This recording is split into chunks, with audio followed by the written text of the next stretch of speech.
I love parentheses. Like, ugh, they might be my favorite punctuation mark.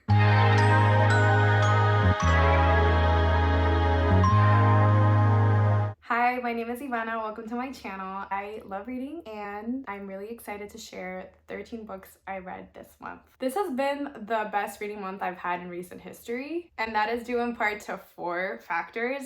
The first one is very obvious, like I'm working part-time this summer, so I have a little bit more time to read. The second one is that I went on a reading retreat with my friends at the start of the month. I actually did a reading vlog. I'll link it downstairs if you want to check that out. The third reason is that I did a reading 200 pages a day challenge that was meant to be a vlog, and it was a failed vlog, even though I was successful. I tried to do too much when I was out and about in the city, and that resulted in like terrible audio, so I will be attempting to do another one, maybe reading 100 pages a day. And then the fourth reason is I feel like I'm finally getting into my groove of like the books that I like. I mentioned in my BOOKTUBE newbie tag that I am going through reading puberty, and I feel like I'm at the tail end of that. I feel like I'm finally honing in on the books that I do like. So I'm really excited about that. I don't want this video to be super long, so let's get started. As always, we're gonna do some categories. We're starting off strong with angsty Irish women writers. I have 3 of these books and I'm going to rank them from most depressing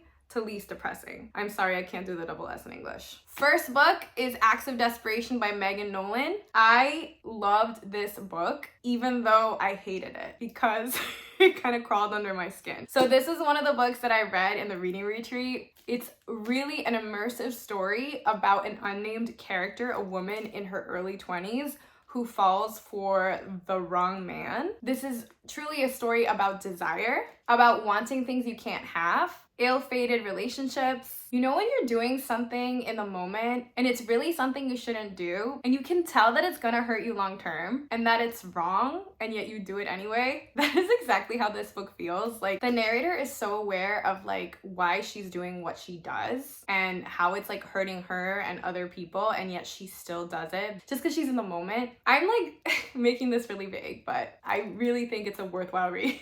For all the books, I want to say if I got them at the library, if I audiobooked them. This one I read physically and I got it from the library. I deeply regretted not buying it at the start. And then at the end I was like, no, I want to be out of this. I want to be out of this, just because it felt so real and I saw myself in this narrator. This book is really realistic. It is so true to life that I think many women and femmes will see themselves in this unnamed narrator. I think it is totally worth a read. Just make sure you're in the right headspace and like check the trigger warnings. I feel like I want to do a video like books that make you feel less alone, because this to me is a book that is for anyone who's had really intense like negative feelings, especially when it comes to like your self-confidence and where you are in life. A lot of the times we feel like we're the only ones who feel those feelings, but we're not, right? Unfortunately, like, we live in a world where I feel like nothing ever is new, and these are experiences that unfortunately keep happening to women and femmes. So I think that this is a book that it's horrible in some parts, but at the same time it's like, oh, I guess I'm not the only one who feels that way sometimes. So in that sense, I highly recommend it. This is a new favorite and I loved it. The second angsty Irish woman writer book is Exciting Times by Dolan. This, I got the library book and I also listened to the audiobook through Scribd. And this follows Ava, who is an Irish expat living in Hong Kong teaching English. She is barely making ends meet, and she ends up relying on an older sugar daddy who's a banker to kind of like subsidize her living. I know this phrase is thrown around a lot, but it's about a toxic relationship, really. I got this as a recommendation when I asked my friends on Instagram for books like Normal People. I would say this is a little similar in the sense that it tackles relationships. This is also a sapphic story, I forgot to say. This highlights some of like the social class tensions that Sally Rooney does write about. It also has to do with interpersonal relationships. I think a lot of people said that this was boring. I actually love the audiobook, and I don't know if it's my bias, like I love the Irish accent, but it put me in a bad place. But then I also like love the narration. I thought it was funny. Not super funny, but funny in some parts. It also touches on like the power dynamics in a relationship and how I think relationships are always in flux. Someone sometimes has the upper hand and like roles might be reversed because sometimes one person clearly is into the other person more and then it like switches, and like the power that you have when you have the upper hand in a relationship and like the mind games that people play. That was really interesting. This also tackles the idea of like, oh, now that I have the upper hand, I could actually really hurt this person and I love having this power, and it's like so up to think about. But this and Acts of Desperation kind of touched on that as well. I would recommend this one. I thought it was good. I thought it was surprisingly hopeful, and this one is the least favorite of the 3 that I got, but I still thought it was pretty solid, and I'm glad that I read it.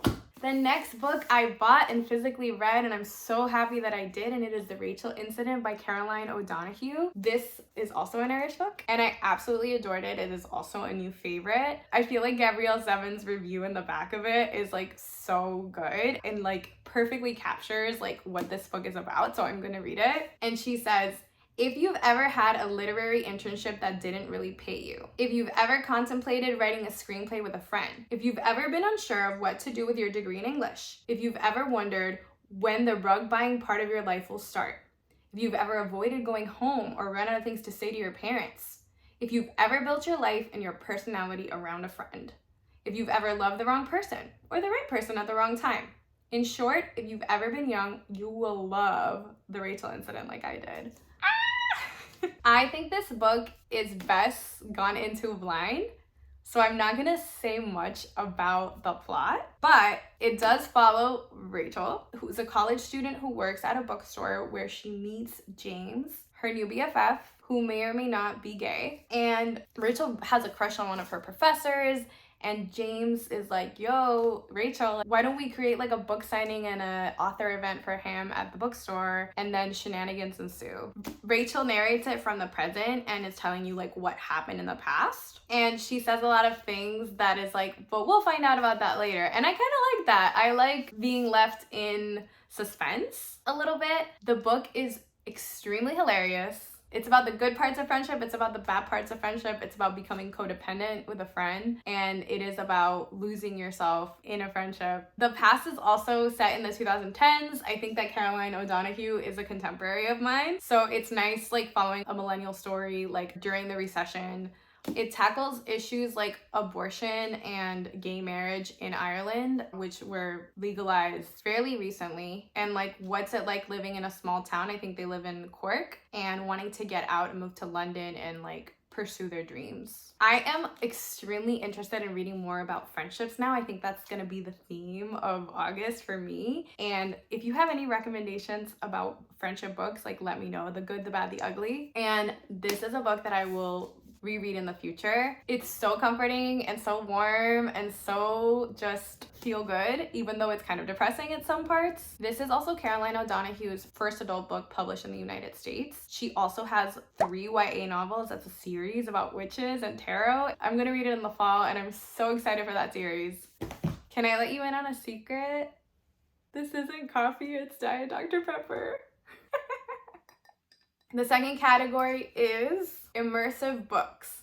So these are 2 books that I really got lost in, that as I was reading them, I forgot like where I was, what I was doing, and all that stuff. So the first book is Blue, which I got thrifted, and it's written by Emmelie Prophète. She's Haitian. She wrote this in French, and it was translated into English. This is about a Haitian woman in a Miami airport traveling to Port-au-Prince, Haiti, years after leaving her country. I picked this up because of Kat from Kat's Field Notes. She has a beautiful book collection, and she was showing me her tiny books. I love tiny books. I think there's like a tiny book week in November, and I can't wait to like participate in that. And I just like love this cover. So this book takes place in a, I'm gonna say the phrase, liminal space.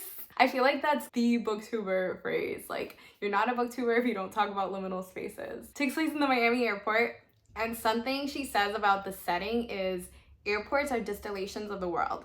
I like thinking of them that way. The hope of leaving and the desire to come home, existing side by side. Any voyage is possible. This book is really lyrical. It's very introspective. Like, she ponders so much about all the women in her family. It has breathtaking passages. I read this in 3 different sittings. The first one was on the bus on a New York field trip with a bunch of 8th graders who were so excited. And then the other 2 times were at the beach, like near my house. And every single time I got lost in it and I got really absorbed. This book is about shame, it's about family, it's about immigration, poverty, survival, hope, solitude, the good and the bad kind. In this, our narrator watches travelers. She shares her musings on the world. This book is basically prose that reads like poetry. It is so beautifully translated. I really wish I could read in French. I really did like it. It wasn't my kind of book. Like, I don't like flowery books normally, but I really appreciated it. Even though I got lost in it, whenever I put it down, I didn't feel like picking it back up. I'm a very impatient reader. This is the tiny that has taken me the longest to read, but I still really appreciate it. I'm really happy that I read this. And I'm also doing so well in my 23 Women in Translation in 2023 challenge. The other immersive book that I read was Our Wives Under the Sea. I checked this out from the library and I read it in the retreat. If I could describe this book in 2 words, it would be eerie and romantic. This is a portrait of a marriage. We have a woman named Leah or Leah, I don't know. And she goes on a deep sea expedition that is supposed to last weeks, but it ends up lasting months because something happens down there. And she comes back to her wife, Mary, and she's so messed up. And Mary is like, what the heck happened? And the book, I believe, goes back and forth between Leah's point of view in the past and Mary's point of view in the present. I appreciated all of like the little tidbits. Like, they were such a believable couple. The book is like truly like very cerebral. It has little factoids about religion and anatomy and the sea. It was really such a good book, and it's also, I think, one of my favorites of the year. Like I said, I'm having a great reading month. The next book is also a literary fiction book that doesn't have a category. I just thought it was okay, and that is Family Lore by Elizabeth Acevedo. I have already given out my copy. I'm so happy that I was able to get an ARC, like a physical ARC or an advanced reader copy of the book, as well as an ALC or an advanced listener copy, thanks to Libro FM. So this book follows a Dominican United Statesian family, specifically the 3 sisters in the Marte family. They all have like different powers. The middle sister, Flor, she can predict when people are gonna die, or she has like visions of when people are gonna die, and she decides to throw a living wake for herself. The book is a magical realism tale, which normally I really enjoy those, but I feel like more could have been done with like the powers aspect of it. I feel like it was very much like an Allende book, but I feel like sometimes Allende is touched by the hand of God and has some like glorious parts in her book that are funny and all that stuff. But Elizabeth Acevedo undoubtedly can write really beautifully. Her language is very poetic and lyrical. Her narration is so good. Like, I love the audiobook, and I really wanted to love the book. I love the premise. I just like really didn't connect with the characters as much as I wanted to. I feel like this is a win in terms of representation and all that. I like love supporting authors of Latin American and Caribbean descent, but we should also be allowed to have just okay books. If you've never heard of Elizabeth Acevedo for some reason, I strongly recommend The Poet X, which is her YA debut novel. I think she shines more when she writes poetry. So our next section is memoir, and I keep forgetting how much I love memoir and nonfiction, so I want to do more of that. The first book is another favorite, which is A Small Place by Jamaica Kincaid. I bought this for $2.50 off of Thrift Books. This was originally published in 1988. It's an extended essay directed at white, European, United Statesian tourists, for the most part, who go to Antigua. This is a gorgeous, lyrical, hilarious exploration of the lasting effects of colonialism and slavery. In it, Kincaid describes horrific effects and consequences of colonialism and slavery, specifically how it deprives people of the ability to think in a systematic way. People are only focused on the day-to-day because of economic factors, because of racism. She really talks about growing up in English-occupied Antigua and how it really is humiliating and demeaning, and how everything revolved around England. Like, she talks about how her elementary school was named after an English princess who had an affair with an Antiguan man. And I think she also does a beautiful job of talking about how colonialism results in like the colonizer blaming the native people for the things that they did to them rather than looking inward. So even though Antigua is now free and its own country, the effects of colonialism are so long lasting that it's really difficult to recover from people like literally taking over your land. There's a lack of resources, schools, libraries, high rates of illiteracy, poverty, which again are all effects of colonialism and result in profit for white people. I adored this. The last part of the essay reads like poetry. I love, like stylistically, I love how it's spread out into different little vignettes. I also love the use of parentheses, parenthetical, what do we call that? Asides, parenthetical asides that are really add to the story, add humor, add like really beautiful thoughts. She also like is not afraid to put people in their place, and like a lot of these arguments are arguments that people use today. Like clearly she has been very influential, and one of the things she says is, the thing you have always suspected about yourself the minute you become a tourist is true. A tourist is an ugly human being. An ugly thing. That is what you are when you become a tourist, an ugly empty thing, a stupid thing, a piece of rubbish pausing here and there to gaze at this and taste that. And it will never occur to you that the people who inhabit the place in which you have just paused cannot stand you. Facts. This really resonated with me because as a person from a colonized nation in the Caribbean myself, I have always felt really icky about tourists, and I've always felt really icky about going on beach vacations. And this kind of hit the nail on the head about it. And I think if anything, it's a reminder to be a conscious tourist when you go into any country and like treat people with respect. And I'm about to go to Mexico City, like literally tomorrow, less than 24 hours. So this was a great reminder to not be an asshole. The next memoir I read was Shame by Annie Ernaux. I love Annie Ernaux. This was translated from French and it was originally published in 1995. The first sentence of this book had me hooked, and it goes, "My father tried to kill my mother one Sunday in June in the early afternoon." So I think this is the kind of book that if your parents or caregivers ever said, "What will people think?" like you'll really relate to it. I think anyone will relate to it, but it's such an unflinching look at the feeling of shame through Annie Ernaux's eyes and through her experiences. I studied sociology in college and I love ethnography, and all of her books are like very much ethnographic studies that look inward into her experiences. She likes to distance herself from her experiences so that she can really like leave emotion out. She focuses on the material and she says that our memories are faulty, but what is material, like what foods you were eating, like what newspaper articles say, what music was playing on the radio, all of those things, she gathers it, and she's very methodical about like thought dumping all of that, but in like a, I wouldn't say dumping, but like she definitely catalogs all the things that happen so she can try to make sense of what happened when her father tried to kill her mother. She really paints us a picture of her private school. She was the first person in her family to go to private school.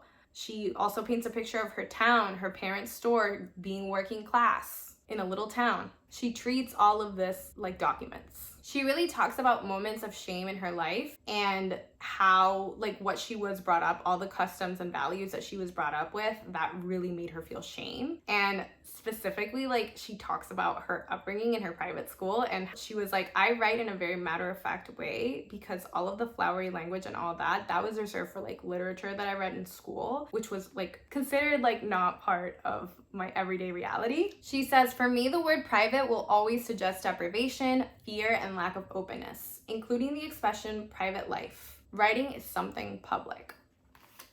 So I just like love her fearlessness and her honesty. I also love that she uses like parenthetical asides, just like Kincaid. I love that. I love parentheses. Like, ugh, they might be my favorite punctuation mark. This also makes me wish I'd talked more to my ancestors. I wish they documented their lives so I could learn more about them. I really don't want to forget where I came from. But yeah, this was Shame. The next book that's a memoir that I read that I'm so happy I got to was HIJAB Butch Blues by Lamyah H. This book, I actually audiobooked it even though I own it. It was so eye-opening. It essentially follows the teachings of the Quran through a queer feminist lens. The author themselves is non-binary. The book is written anonymously because it has really controversial views of the Quran. For example, the author makes the argument that Allah is non-binary. They also talk about a lot of the teachings of the Quran through like life stories and things that they've experienced. So every chapter is a different either figure or story in the Quran, and basically they interpret it through their own experiences. Lamyah currently lives in the United States, and they have lived in many different parts of the world, and they talk about how lucky or blessed they feel to live in the United States, but how immigration is so freaking difficult and how it wouldn't be safe for them to live anywhere else, even though it's not even safe here. That feeling of displacement and trying to find yourself and never being able to be open about your identity with your family for fear that they might reject you. This book is about finding yourself. It's about finding your people, being able to advocate. I think that this is grounded so much in faith, and I think it's like so admirable how much Lamyah is such a devout Muslim. I'm not a religious person myself, but I just have so much appreciation for how they are able to get so much solace and comfort from the Quran. I think this is gonna be a new classic, and I love how much it adds to the queer canon. It's really powerful. Our next section is nonfiction books. The first book that I want to talk about is The Afro-Minimalist Guide to Living with Less by Christine Platt. This was one of my 23 books to read in 2023. I bought this way too long ago when I was moving, and I listened to Christine talk to Tracy of The Stacks. It was so eye-opening, and it inspired me to consume less. So this book is a guide to minimalism through a Black lens, and Christine suggests that instead of having a sterile, all-white environment, Black people and people in traditionally marginalized communities should honor their cultures and customs through minimalism. She asks us to think deeply of the origins of people's overconsumption. She uses a lot of case studies of different people. She talks about her own life, so it's very like personal. Every chapter is a different stage of overcoming your overconsumption, and she says, you know, it's never really over, it's a process. She really values sustainability and like honoring who you are as a person at the same time. So there's no one way to be a minimalist. It was solid. The second nonfiction book that I read, and I guess this is also a memoir, it's called PALIMPSEST, Documents from a Korean Adoption. As its title suggests, it's a memoir made up of documents, specifically adoption documents, but also emails. It's a very specific case study that tackles like transracial and transnational adoptions. This is a woman in translation book.